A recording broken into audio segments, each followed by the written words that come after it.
Now, we're just days away from the start of the annual gathering of the bigwigs in Davos, Switzerland, as the 50th edition of the World Economic Forum kicks off next week. And the theme of climate change is going to be quite high on the agenda. Presidents, business leaders, investors, policymakers gathering for an event that is themed Stakeholders for a Cohesive and Sustainable World. According to the forum's website, leaders will meet to discuss ideas about improving our global progress on climate change.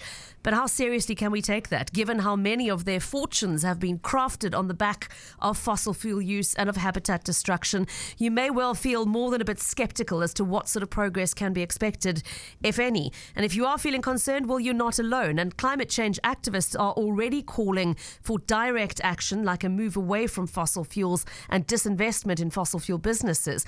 Several of them are packing their bags for Switzerland to go and make that point in person. And one of them is with me in studio today, South African Natalie Geyser, a climate change justice activist at Project 90 by 2030. It's great to have you with us, Natalie. Thank you, Pippa. It's nice to be here. Won't you just remind us what Project 90 by 2030 is, briefly? We're a social and environmental justice organization. We work across youth, community, and over policy, and we try to mobilize for a just energy transition in South Africa and a reduction in our carbon 90% by the year 2030. Okay, so that's the 90 by 30 referencing that explicit target. Yes. Okay. Now, I've seen online in the last day or two, Greta Thunberg and a number of other young activists have actually written a full op-ed piece ahead of Davos, citing some of the practical moves they want to see governments and businesses making, ending fossil fuel subsidies, halting investment in fossil fuel businesses in favor of those in the renewable energy space. What sort of incentive is them, though, for those at Davos to listen and respond? What do you hope to achieve by being there in person? I think we have had 30 years of conversations, 25 COPs, and clearly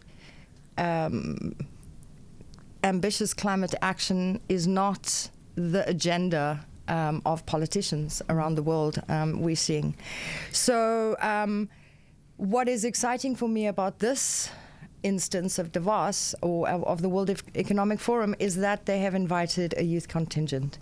And that I find exciting because I feel that this movement, this youth climate strike movement, are calling out leaders, are cutting through the nonsense, asking for clear change by government. And so whilst we're not expecting miracles to happen in Davos now at the end of January, I think that just by them having a youth contingent, they are starting to recognize this movement as you know, the movement of its time. And I think it's important that we're there to represent. At least you've been invited in to take a seat at the table this time, rather than protesting on the sidelines outside. That is absolutely correct. And a South African voice to add to the conversation, because we have a very unique story. And we will be experiencing the consequences of climate change. We are already. But we have a unique context, and I think that that's what Ayaka Melitafa, who's the youth activist representing South Africa, will take to this forum. Now, let me explain a bit about Ayaka. We did hope she would be able to join us today, but it is the start of her matric year. She is back at school. Correct. And I'm quite glad to say that, because I know a lot of the criticism around the youth change movement is that they should be in school. It's irresponsible to be missing school. So I'm sure those listeners who are critics in that regard would be pleased to know that Ayaka is at school. She's starting her matric year at the Centre for Science and Technology. She is, however, hoping to take a few days off and go with you to Davos because she has the opportunity to be on this global stage. Tell us a little bit more about her, Natalie. She, as you've said, is 17. She's a student. She is from Eerste River and attends school in Khayelitsha. She came to climate activism as a direct consequence of the drought and the way that affected her family's income. So she tried to find out more, like, why was this happening to them?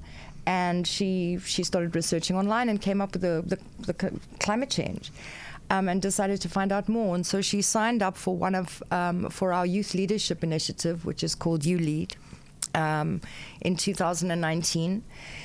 and went through that process, and through that process has become a very vocal and outspoken climate justice activist in her own right. Signed up to join the African Climate Alliance, which is a youth-led advocacy group. And she has quickly gained the attention of the media, I think, because she speaks with such an authentic voice.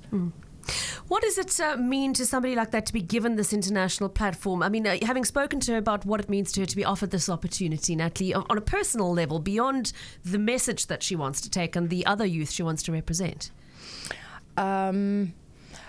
I think it's important because it's recognition for work that she has taken on. It's not easy work. As you know, activists have been literally killed across the world in 2019 and previously. It's a big responsibility, but I think that it's recognition for the work that she has done, and I think having the press tell the story as prolifically as they have been doing, and thanks again to Cape Talk, is taking this issue of climate change into the mainstream and getting this conversation started. It's last year this time we were not having these conversations, and here we are talking about climate change on a daily basis. She was on the news, and that is to me a really positive thing, and I think that's something she feels very passionate about, is mobilizing support in this country and rallying people behind this issue, because we will be affected by it. We are already being affected by it. I mean, what is so profound about the way she speaks is the personal impact. As you said, this is not somebody jumping on the bandwagon, joining a cause because it's hip or it's cool or it's an excuse to miss school. For her, this was born out of practical impact on her own family's daily ability to eke out an existence being affected by climate change, which I think makes the message so much more powerful. But let's talk about the big picture, Natalie, and you speak about the South African voice. What is that voice going to be articulating at this meeting of the WEF? Can you speak to some of these specific messages that you are going to be raising? Sure.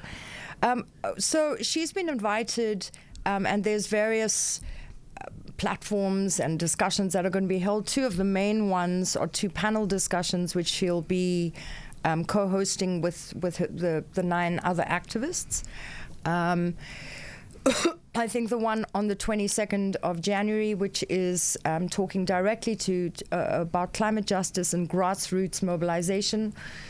But this is a forum, and I think more importantly, the message that she goes to Davos with is clear and unequivocal for our leaders, which is to say, if we take one issue, which is electricity, we have got Eskom looking for increases, and we have load shedding. We're staring into the face of 4 years of load shedding. We need the cap lifted on renewables. We need a firm commitment, a plan to transition to a just economy. These solutions exist. We need political will. We need government to actually take up this mantle and actually do something about it. And I think that's the message that she goes to Switzerland with, is that the time for talking, we know, we've known about this for a long time. Clearly we see that nothing has been done, or very little. In 2019, our emissions were the highest yet ever. And so I think she very much goes with that message, that in a world context, she speaks on a global stage, but with a very South African message that, like, here in this country, being the 14th biggest emitter, we need to urgently address. I think that stat might surprise some people. South Africa is the 14th biggest producer of emissions worldwide. Yeah. Can you speak to us, for those who are sitting back in their chairs going, what? Where's it coming from? Who are the biggest culprits there? What parts of industry are most going to need to change to meet that 90 by 2030 vision of yours? We are looking at the big polluters being companies, corporations like Sasol, Eskom, Total SA. Eskom being in the debt situation that they're in, are asking for extensions on their pollution emitting stacks again. So again, scuppering. So the common man in the street is being asked to, stop driving your car so much, take the train, and all these things which are really important. But the big polluters are getting away with literally murder. And that's where the buck has to stop. And that's where the policy change has to come. That is what we and the Ayaka and the youth movements are calling for, is that this is the fight of every citizen in this country. We need to be calling on government for change and rallying behind this kid, because the youth movement are saying things that adults have been afraid to say for decades. Just for those who might have joined us late to the conversation, my guest in studio is Natalie Geyser, who is a climate justice activist at Project 90 by 2030, busy packing her bags ahead of departure for Switzerland to attend the World Economic Forum in Davos next week, and really hoping to go with her a young Khayelitsha climate activist who has been invited to attend and to sit on panels, including the likes of Greta Thunberg. Her name is Ayaka Melitafa.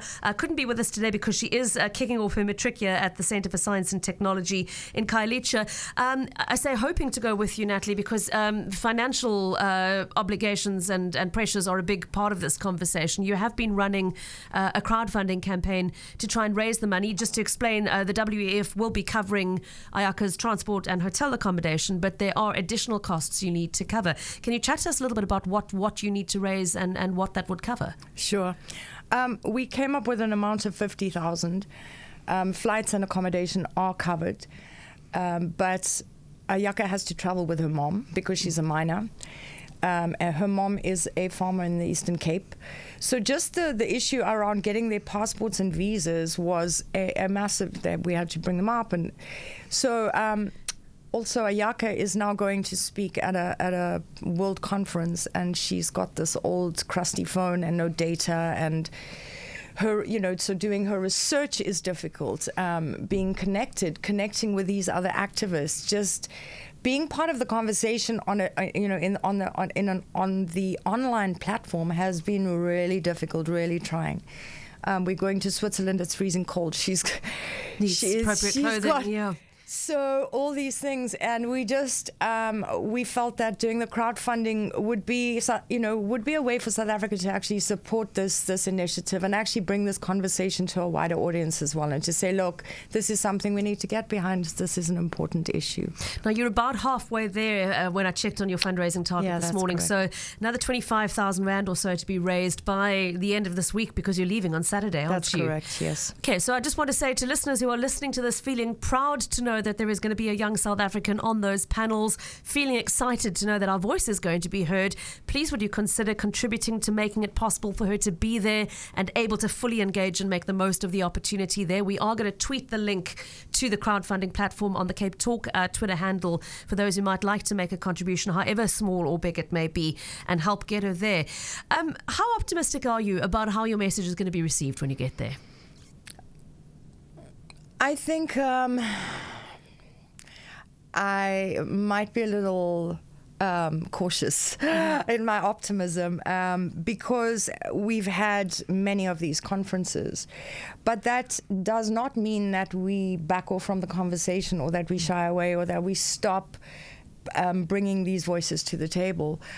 I think that there is a definite movement for change, and hopefully this conference starts to articulate that changing mood, that there's an unstoppable force for change, that citizens are mobilizing all over the world, and that we cannot be stopped. So I'm glad cautious optimism. I'm glad you included the cautious bit, because of course we know the reality is that many of the African governments and leaders and businesses which are going to be there are in major debt to the major economies, to the biggest polluters. It is very difficult for you to push against policy which is detrimental to the person who is holding a massive financial sword over your own neck. That is exactly correct. That is perhaps the biggest challenge to overcome, is how do you fight back against the people that you're in hock to? There's no getting away from that. Interesting message in from Amanda, who's listening to us all the way from Ireland. Hello, Amanda. Glad to hear from you. She's astounded to hear that there's a cap on renewable energy production in South Africa, saying, is that not the height of stupidity? I think many of us would say yes, it is. Absolutely. Amanda. But she has an interesting comment about what's happening in Ireland. She says, I know Ireland is planning to ban all sales of diesel and petrol cars from 2030. And I remember hearing on your car segment that only 50 or 60 something electric vehicles are sold in South Africa each year. You're correct, Amanda, and it's for a number of reasons. It's the high tariffs on bringing them in. Obviously, we have electricity challenges, which make the running of electric vehicles a challenge, Absolutely. to put it mildly. There are a lot of factors playing into that. But yeah, it does seem extraordinary that we sit in a country that is dying for electricity, lights out, facing the prospect of up to 10-hour blackouts in the year ahead, and there is any kind of limitation on anyone sticking up their hands saying, I can help, even if it's a little bit. Natalie, I guess the final question is, do we need to ask those questions more loudly here at home as much as we're taking them to the international platform? We most certainly do. The integrated resource plan, the IRP, which was delivered to us in 2019 after a 7-year hiatus and lots of public participation, and I put that, people were involved, organizations like ours were involved. We submitted proposals, least cost options to government. And yet, this document was delivered with coal still firmly in the mix and a commitment to further coal. When we know there is an alternative, we know that renewables, especially in the long run, are going to be much cheaper and the quickest way to get us out of the hole. And yet, we are there's a hold on it in government. So the question is why? And I think that we need to actually call people out by their names. We need to name and shame. We need to be writing letters, and we need to be mobilizing. And if it's your ward councillor, these are the questions we need to be asking, because we have massive inequality here. People are really suffering. Eskom are about to put their rates up by 17%, which means that if you have 10 Rand and go and buy electricity, you're going to get 2 units. What should you do with that? When alternatives exist, yet political will still panders to big business. So what will shake that? Well, people will. A mass movement. Okay, and this is where it starts at grassroots level. So the plea again is to please consider supporting the crowdfunding platform to get the young Khayelitsha climate activist Ayaka Melitafa to that platform in Davos. It would be a moment of, I just think, immense pride for South Africans to see us represented on a global stage. A moment to, as you say, represent our voice in a conversation from which we've been excluded for too long or have not had the megaphone we needed. This is that megaphone in effect. Yeah. Truly.